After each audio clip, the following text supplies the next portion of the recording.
Hey there, coaches and consultants. Here's how you can go from coach to CEO so you can scale the smart way. Today, I want to talk about something I see all the time. You've hit six figures, maybe even mid to high six figures, but now you're stuck. You're overwhelmed and exhausted and wondering how in the world you're even going to scale to seven figures without burning out. Sound familiar? Well, here's the thing, you're not alone. A lot of B2B coaches and consultants hit that ceiling in their growth.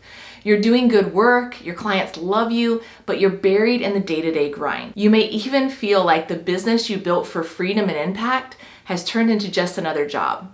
And it's frustrating because you know you're capable of more, but you're just not sure what needs to change to get there. Well, here's the secret. You have to stop operating like a solopreneur coach or consultant and start thinking like a CEO. Now, before you panic and think, wait, I didn't sign up to be a CEO, hear me out. I'm not saying that you have to stop being the amazing coach or consultant that you are, but if you want to scale your business to seven figures, you have to approach it differently. Hi, I'm Jessica Yarbrough, top business strategist, and B2B coaches and consultants hire me to help them sell and scale ultra high-end services. So how do you go from coach to CEO? Let me break it down for you step by step. Step one, if you want to go from coach to CEO, you need to redefine your role. Likely right now, you're probably wearing all the hats. You're coaching your clients, you're managing operations, you're handling marketing, chasing leads, you name it. And let's be honest, it's exhausting. Here's the deal. You can't scale if you're stuck in the weeds. To grow, you have to shift from being the doer to being the leader. So ask yourself, do I really need to be the one doing this task? Could someone else handle this while I focus on big picture strategy? Your job as the CEO is to set the vision, lead your team, and drive growth, not micromanage every little thing. It's about working on your business, not always in it. Next, if you want to go from coach to CEO, you need to streamline your offers. One of the biggest mistakes I see coaches and consultants make is trying to do too many things for too many people. Custom proposals, endless one-to-one work, low ticket offers. It's all a recipe for burnout. And if you want to scale, you need to simplify. Focus on fewer, higher value offers.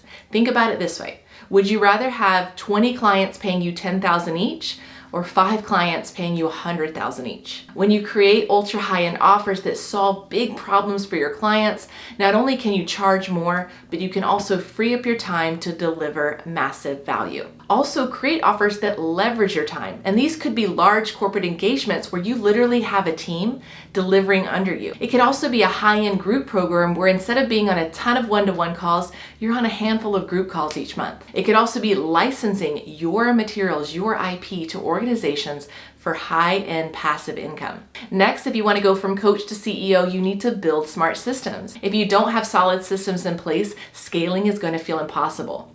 Systems are what keeps your business running smoothly even when you're not necessarily in the driver's seat. And here's what I mean by systems. Client onboarding.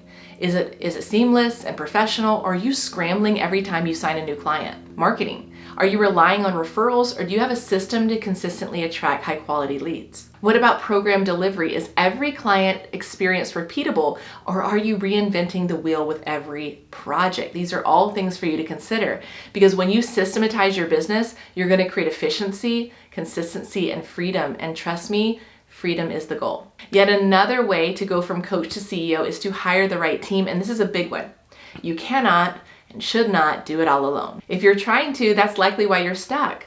And your first hire should be people who can free up your time by handling the tasks that aren't CEO level work. And then as you scale, you can bring on team members to support other aspects of your operations. Remember, your team is there to help you grow your business, not just maintain it. So hire strategically and invest in people who will help you scale. Next, mastering your mindset is another key to go from coach to CEO, because scaling your business isn't just about strategy, it's about mindset too. And honestly, this is where a lot of coaches and consultants get tripped up.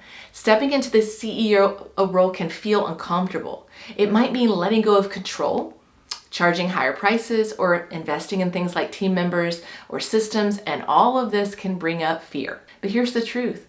Your business can only grow as fast as your mindset allows.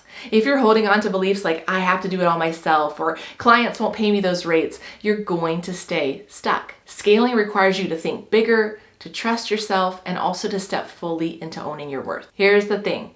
Scaling from 6 to 7 figures isn't just about grinding harder. It's about working smarter.